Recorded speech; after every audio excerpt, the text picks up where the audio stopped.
नमस्कार, स्वागत है आपका नेशनल वॉइस में और आपके साथ में हूं फरहा सिद्दीकी। तो चलिए कांग्रेस के युवा नेता राहुल सोनकर से बातचीत हम करते हैं। युवा नेता है कांग्रेस उत्तराखंड के। राहुल सोनकर जी, सबसे पहले बहुत बहुत स्वागत आपका नेशनल वॉइस में। राहुल जी, उत्तराखंड के जो हालात है उन पर हम चर्चा करेंगे। कोरोना की अगर बात करें तो दिन ब दिन मामले बढ़ते हुए नजर आ रहे हैं। हालांकि सरकार ने जांच की बात कही थी, तेजी उसमें लाई जाएगी, लेकिन ऐसा कुछ नजर नहीं आ रहा। तो कितनी चिंताजनक स्थिति इस वक्त?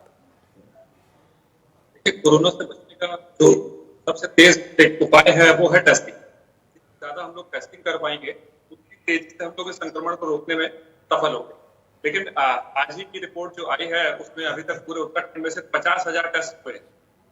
1.25 करोड़ की आबादी वाले उत्तराखंड में 50 कोई मायने नहीं रखते हैं। सरकार इसमें पूरी तरीके से फेल है कि टेस्टिंग नहीं बढ़ा पा रही है। अगर हम बात करें तो हल्द्वानी जो है कुमाऊं का प्रवेश द्वार भी है और राज्य की सबसे पहली लैब राजकीय मेडिकल कॉलेज हल्द्वानी में कोरोना की टेस्टिंग के लिए बनी थी। 23 मार्च से लॉकडाउन हुआ है और आज 23 जून हो चुका है। 3 महीने हो चुके हैं पूरे जी। लेकिन कुमाऊं में दूसरी लैब अभी तक सरकार स्थापित करने में असफल रही है। पूरे कुमाऊं के 6 जिलों का जो लोड है वो सिर्फ हल्द्वानी की एकमात्र लैब पर है। तो आप क्या उम्मीद रख सकते हैं सरकार से कि ये लोग कोरोना को रोकने के लिए एक सफल रणनीति बना रहे हैं? राहुल जी, जाहिर सी बात है मामले तो दिन ब दिन बढ़ते हुए नजर आ रहे हैं, लेकिन लापरवाही नजर आती है या फिर क्या कुछ नजर आता है? संसाधनों की कमी है जिसकी वजह से टेस्टिंग बढ़ नहीं पा रही है और मामले लगातार बढ़ रहे हैं, उस पर भी रोक नहीं लग पा रही है? जी हाँ, देखिए, जब हम लोग नीतिगत निर्णय सही से नहीं ले पा रहे हैं इसीलिए हमारी जो नीतियां हैं वो फेल हो रही हैं। माननीय मुख्यमंत्री जी कोई भी निर्णय लेते हैं, शाम तक लोगों को भरोसा नहीं होता। लोग कहने लगते हैं ये निर्णय वापस तो नहीं होगा। इस तरीके का एक अविश्वास लोगों में आ चुका है। उनको ये पता है कि सरकार जो है कोरोना से लड़ने में सक्षम नहीं है। संसाधनों का अभाव मैं आपको बता रहा हूँ कि हमारे यहाँ एक लैब दूसरी लैब अभी तक सेटअप नहीं हो पाई है पूरे कुमाऊं में। पिछले दिनों संक्रमण के कारण हल्द्वानी मेडिकल कॉलेज की लैब में 4 से 5 दिनों तक कोरोना जांच का काम बंद रहा, ठप रहा पूरा। तो उस समय पर हमारे यहाँ सैंपलिंग ही नहीं हुई। तो आप सोच सकते हैं किस प्रकार की ये जो संसाधनों का अभाव है वो बढ़ रहा है। जबकि 3 महीने में हमको एक टाइम मिला था लॉकडाउन के समय में, हम अपने संसाधनों को, हम अपने रिसोर्सेज को बढ़ा सकते थे, ज्यादा से ज्यादा टेस्टिंग कर सकते थे। बस रोज सुनने को मिलता है आज ये मशीन आ रही है, कल वो मशीन आ रही है और हम मुक्तेश्वर में एक नई लैब चलाने जा रहे हैं। लेकिन कहाँ चलने जा रही है, कब धरातल पर आएंगी? केसेस दिन पर दिन बढ़ रहे हैं, हम लोग इस तरीके से कैसे रोक पाएंगे? जाहिर सी बात है राहुल जी, केस दिन ब दिन बढ़ रहे हैं, रोक उस पर लग नहीं पा रही है। लेकिन क्या आपकी तरफ से कोई कदम उठाया गया, सरकार से बातचीत की गई, संसाधनों की जो कमी है उसकी पूर्ति की जाए, जो टेस्ट में कमी है वो आगे बढ़ाया जाए? क्या इसको लेकर आप लोगों ने बातचीत की है क्या? जी, माननीय प्रदेश अध्यक्ष ने कई बार मुख्यमंत्री जी से आग्रह किया है कि जो टेस्टिंग है उनको बढ़ाई जाए और कई और सुझाव भी दिए गए हैं। लेकिन पता नहीं क्यों भाजपा नेतृत्व जो है विपक्ष की सुनना ही नहीं चाहता है। उनको तो ये लगता है कि जो वो करते हैं वो सबसे अच्छा करते हैं, उनसे बड़ा कोई विशेषज्ञ नहीं है। अगर आप देखेंगे पिछले दिनों भी कई हेल्थ एक्सपर्ट्स ने इस पर चिंता जताई है कि सरकार जो है विशेषज्ञों की सलाह नहीं ले रहा है इस पर। लेकिन ये एक बीमारी है, ये कोई राजनीतिक समस्या नहीं है जिसको हम अपने स्तर पर सुलझा सकते हैं। एक बीमारी जिसने पूरे विश्व को परेशान किया है, पूरे विश्व को संकट में डाल दिया है, तो उसमें एक हेल्थ एक्सपर्ट की एक सबसे बड़े वॉरियर हैं जो फ्रंट पर लड़ रहे हैं। और अगर हम उनसे सलाह नहीं लेंगे तो हम किससे सलाह लेंगे? जी, लेकिन एक विपक्ष होने के नाते आपको भी तो जोर शोर से मजबूती के साथ उठाना चाहिए ये मुद्दा सरकार के सामने। क्या आपकी तरफ से भी उस मजबूती के साथ, उस जोर शोर के साथ नहीं उठाया जा रहा है, जो सरकार पर भी इसका असर नहीं होता नजर आ रहा है? नहीं, देखिए, आप देख रहे हैं कि पूरे उत्तराखंड में जगह जगह हम लोग लगातार विरोध प्रदर्शन लॉकडाउन के नियमों का पालन करते हुए, यूथ कांग्रेस हो, प्रदेश कांग्रेस हो, सब लोग कर रहे हैं अपने अपने स्तर से। लेकिन सरकार शायद अपने कान में तेल डालकर बैठ गई है, उसको सुनाई नहीं दे रहा है कि लोगों की मांग क्या है। जनता की मांगों की ओर सरकार का कोई ध्यान नहीं है। मैं आपको बताता हूँ, आज सुबह एक समाचार पत्र में रिपोर्ट जो आज एक खबर छपी है, हल्द्वानी ग्वालापार में क्वारंटाइन के लिए जब लोग आ रहे हैं उनको वहां से होटल भेज दिया जा रहा है।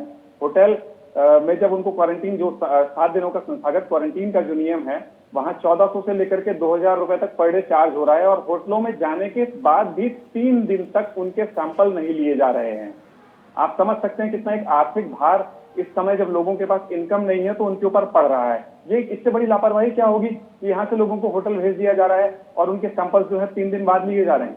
आपको सैंपल तो तुरंत लेने चाहिए और सरकारी क्वारंटीन अगर अवेलेबल है तो उनको पहले वो प्रोवाइड करना चाहिए। अगर जो प्राइवेट क्वारंटीन है वो उनके लिए जो सरकारी क्वारंटीन में नहीं रहना चाहते।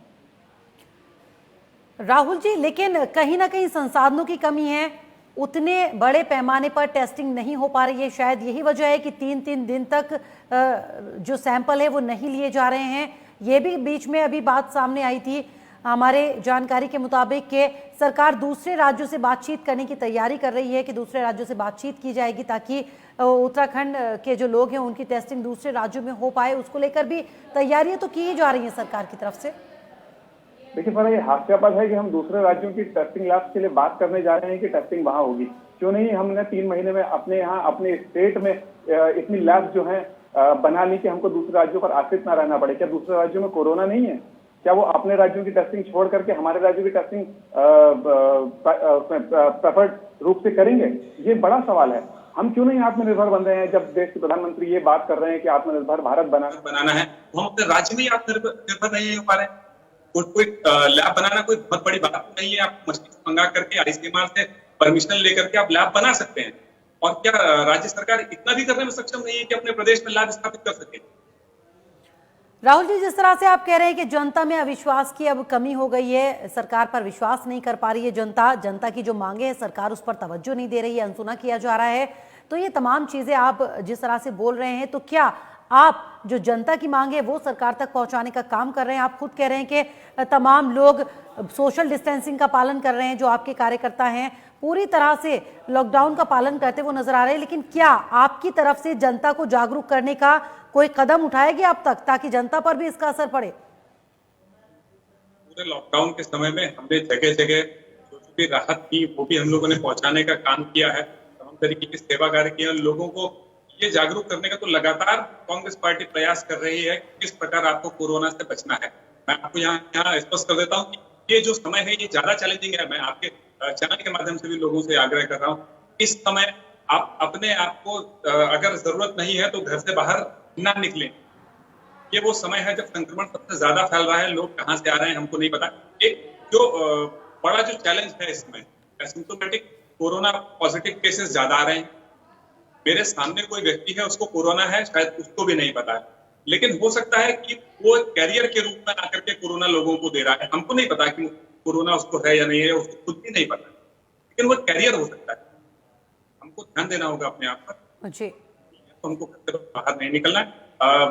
मैं ये भी कहना चाहता हूँ कि महामारी है जिसमें जन भागीदारी भी जरूरी है। सरकार के साथ हम लोगों को भी खड़ा होना पड़ेगा और हम खड़े होने को तैयार हैं, बशर्ते सरकार जनता के लिए ध्यान दे। मुख्यमंत्री जी ऐसे फैसले ले रहे हैं जो जनता पर भारी पड़ रहे हैं।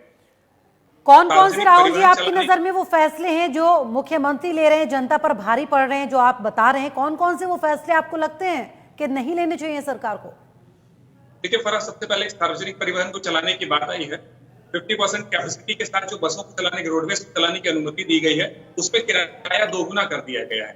अब आप देखिए कि इस समय लोगों की जब आय नहीं है, इनकम के साधन नहीं है, सरकारी बसों में भी वो दोगुना किराया देकर के यात्रा करेंगे जी। पेट्रोल डीजल के दाम आप बढ़ा रहे हैं। इस महीने में लगभग 9 रुपए के आसपास पेट्रोल और डीजल बढ़ चुका है कि क्या राज्य सरकार कुछ वैट कम नहीं कर सकती कैसे राहत देने के लिए? केंद्र सरकार उत्पाद शुल्क एक्साइज ड्यूटी जो है वो बढ़ा रही है, लेकिन हम कम से कम अपने राहत देने के लिए अगर प्रयास करें तो कुछ वैट कम करके लोगों को राहत तो दे सकते।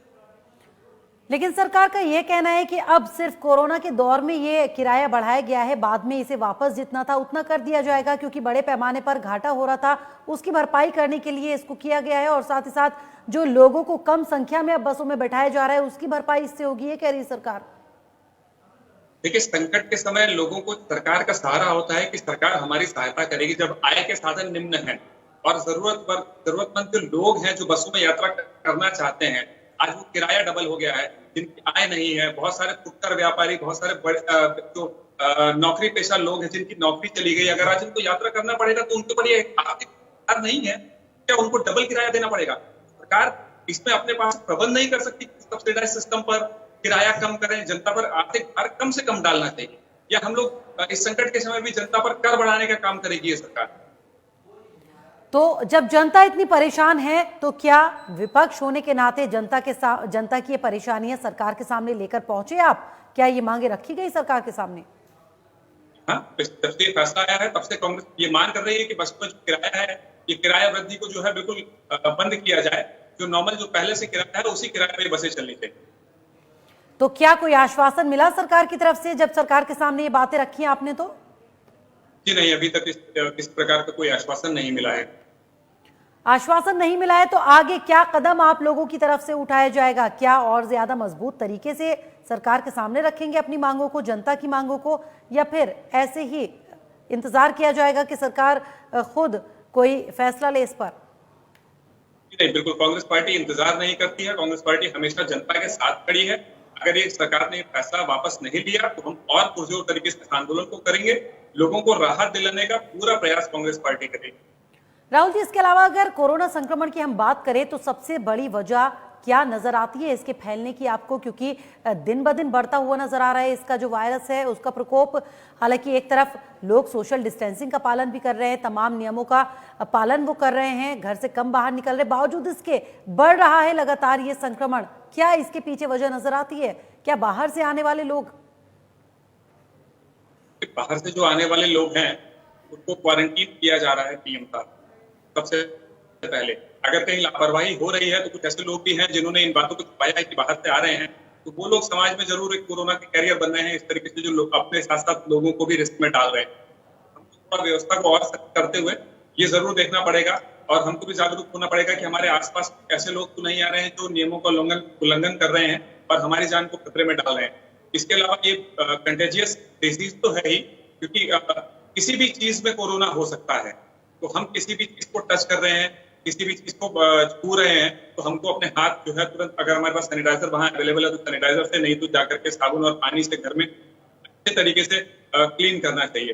अपनी हाइजीन का हमको खुद ख्याल रखना होगा कि ये तो पूरा वर्ल्ड वाइड आप देख रहे हैं कि किस तरीके से कोरोना फैल रहा है और फैलता गया है। कम्युनिटी स्प्रेड कुछ जगह हो सकता है कि स्टार्ट हो गया हो, अगर कम्युनिटी स्प्रेड स्टार्ट होगा तो फिर इन नंबर्स में और ज्यादा बढ़ोतरी देखने को। राहुल जी, चलिए बहुत बहुत शुक्रिया हमसे बातचीत करने के लिए। तो ये थे राहुल सोनकर, जो नेता उत्तराखंड के, युवा नेता उत्तराखंड कांग्रेस के। तो एक बार फिर से उनके निशाने पर सरकार और एक और